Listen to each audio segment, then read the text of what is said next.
세대에 관한 논란은 옛날부터 있어 왔습니다. 아마 모르긴 해도 고대에도 젊은 신세대는 기성세대가 기분 나쁘고 불평불만이 있었을 거예요.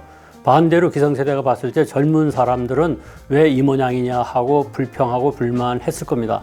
문제는 얼마 전까지만 해도 기성세대가 신세대를 공격하고 타이르고 이런 분위기였는데 디지털 시대가 도래하면서 상황이 확 바뀌어버렸어요. 어떻게 바뀌느냐? 여러분이 잘 아시다시피 신세대가 기성세대를 향해서 공격하기 시작했죠.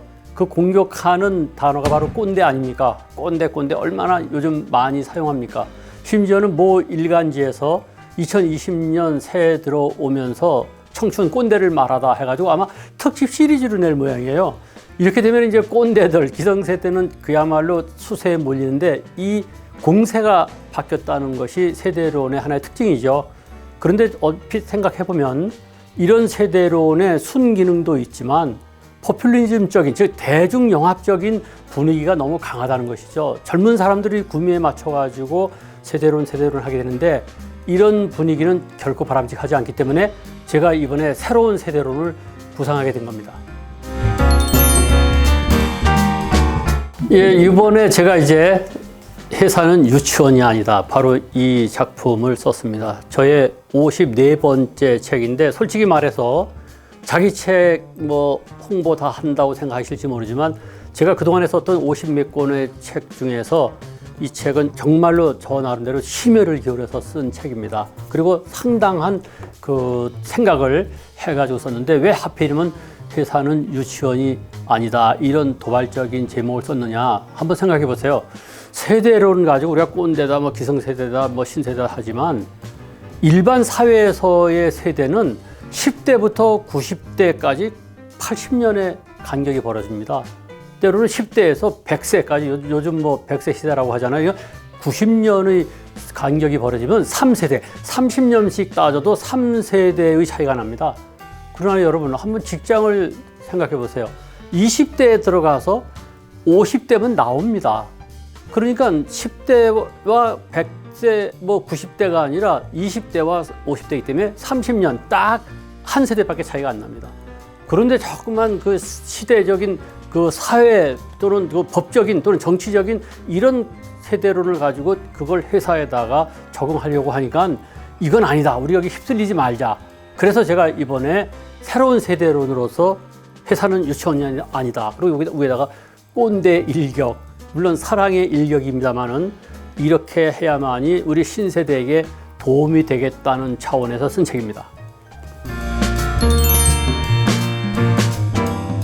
어떤 이론을 제시할 때는 용어를 만드는 게 참 중요합니다.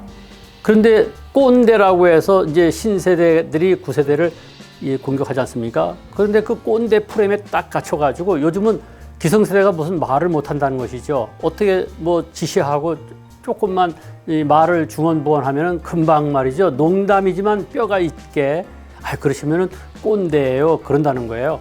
그럼 이 꼰대 프레임에 갇힌 이 기성세대를 늪에서 구해야 되겠다는 생각을 하게 됐죠. 그러면 꼰대의 대응어로 말 하나를 만들어야 되겠다 해서 만들어낸 말이 빤대입니다.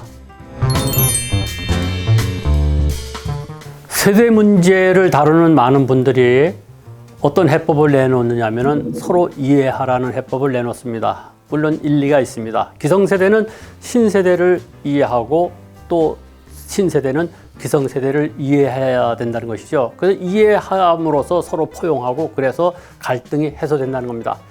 얼핏 일리 있는 얘기 같지만 저는 그렇게 썩 마음에 와닿지 않습니다. 왜냐? 이해한다는 게요.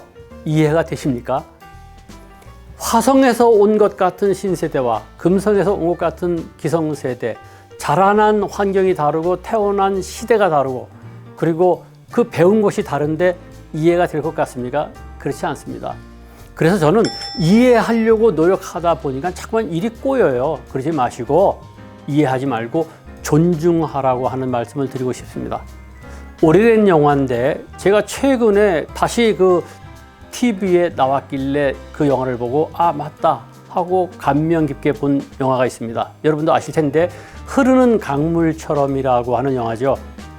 그 낙담한 아버지가 목사죠. 그분이 마지막 설교, 이제 은퇴하기 위해서 마지막 설교를 할 때 이런 말을 하는 명장면이 나옵니다. 우리는 온전히 이해할 수 없지만 온전히 사랑할 수는 있다, 이 얘기를 하죠. 저는 그 장면을 보고 아주 무릎을 탁 쳤습니다. 맞다. 이것이 세대 갈등의 해법입니다. 우리는요, 상사와 부하, 그리고 신세대와 기성세대를 온전히 이해할 수는 없습니다. 그러나 온전히 사랑할 수 있는데, 사랑이란 말을 저는 존중으로 바꿔서 설득하고 싶습니다. 사랑은 어렵지만 존중할 수는 있지 않습니까? 그러니까 지금 나하고 같이 근무하고 있는 젊은 신세대가 어떤 행동을 할 때 그걸 자꾸 이해하려고 하니까 도저히 골이 아픕니다. 도저히 이해할 수가 없습니다. 그러지 마시고요. 그래, 저 세대는 요즘 저렇게 한다더라. 당신은 당신의 사고방식과 행동 방식이 있으니까 그걸 내 인정해 줄게. 존중하는 겁니다. 반대로 기성세대가 나의 마음에 안 닿는 이상한 일을 하고 이상한 언행을 하더라도 그것이 기성세대로서는 그 사람들의 방식인 것을 존중해 주시면 됩니다. 그러면은 이 세대의 갈등은 해법이 나온다고 저는 그렇게 봅니다.